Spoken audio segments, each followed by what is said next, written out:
tentang buku-buku Zabur ini berisi kumpulan nyanyian pujian, doa, zikir, nasihat, dan hikmah. Zabur tidak mengandung syariat baru karena Nabi Daud mengikuti syariat Nabi Musa. Tidak ada, ini agak sama kitab Taurat tadi. Kitab apa, Madam? Yang ketiga, kitab Injil diturunkan kepada Nabi siapa? Isa Nabi Isa alaihissalam. Bahasanya bahasa Suryani. Waktunya sekitar abad ke-1 Masehi. Apa sih berisi kitab Injil ini? Coba bacakan. Anak saat tadi udah ya? Coba bacakan dulu.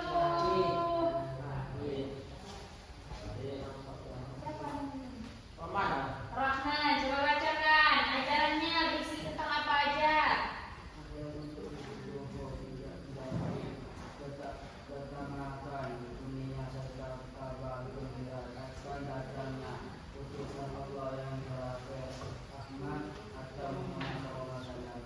Ya, berisi ajaran untuk hidup zuhud, menjauhi ketamakan dunia, tidak mementingkan dunia, hanya memikirkan dunia dan akhirat, hanya memikirkan akhirat. Dan serta kabar gembira akan datangnya utusan Allah yang terakhir, yaitu Nabi Muhammad Sallallahu Alaihi Wasallam, yaitu kitab yang keempat dan yang terakhir. Tidak ada kitab yang selanjutnya, yaitu kitab apa yang keempat? Al-Quran. Iya, kitab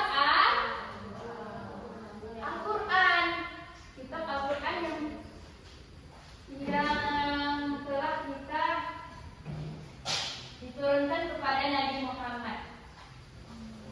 Yang keempat tadi kitab apa? Yang terakhir ini kitab Al-Quran, yaitu kitab yang terakhir. Kitab suci terakhir yang bersifat universal untuk seluruh umat manusia dan berlaku hingga akhir zaman. Kitab suci Al-Quran ini berisi semua ada pedoman hidup, ada zikir, doa-doa. Kitab ini juga pedoman bagi umat Islam. Bahasanya bahasa Arab. Waktunya abad 610 sampai 632 Masehi. Ini mungkin selanjutnya Al-Quran sebagai musaddiq dan muhaimin. Coba bacakan dulu Muhammad Ihsan Maulana, ya bacakan. Membenarkan ada kitab-kitab sebelum dari masih Muhammad, kitab suci terakhir yang bersifat universal untuk seluruh umat manusia dan berlaku hingga akhir zaman. Nah, kitab yang terakhir ini sebagai musaddiq, membenarkan ajaran kitab sebelumnya, membenarkan ajaran kitab Taurat, Zabur, Injil. Jadi dibenarkan kepada kitab Al-Quran. Dan kitab Al-Quran juga sebagai kitab suci yang terakhir yang bersifat universal untuk seluruh umat manusia dan berlaku hingga akhir zaman nanti. Nah, hikmahnya kepastian hukum, memberikan standar benar dan salah yang absolut dari Tuhan. Jadi apa yang diperintahkan oleh Allah sudah ada di dalam Al-Quran. Hukum-hukumnya juga ada.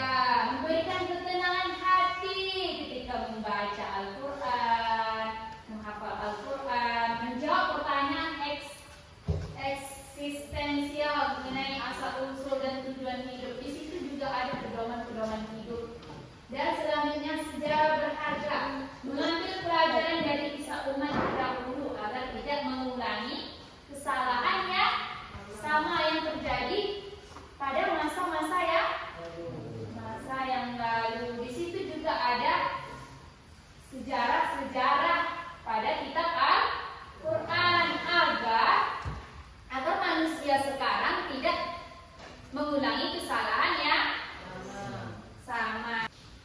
Kesimpulan mengenai kitab-kitab ini ya. Kesimpulannya adalah bentuk ketaatan intelektual dan spiritual tanpa wakil manusia akan tersesat dalam rimbak pemikirannya sendiri. Kalau kita tidak ada kitab, nanti kita akan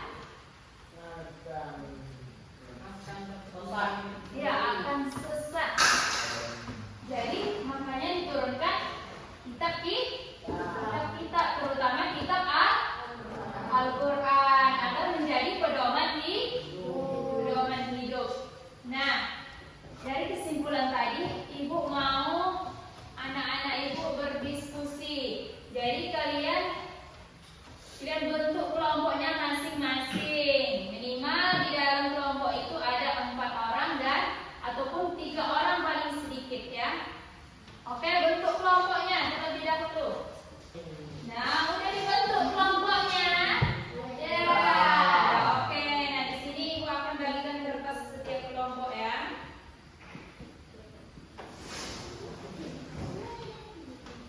Nah, di sini kalian berdiskusi bersama teman-temannya.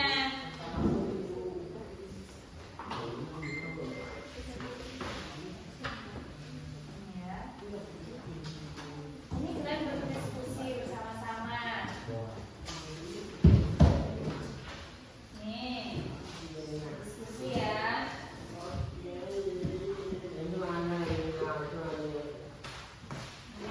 Diskusi ya.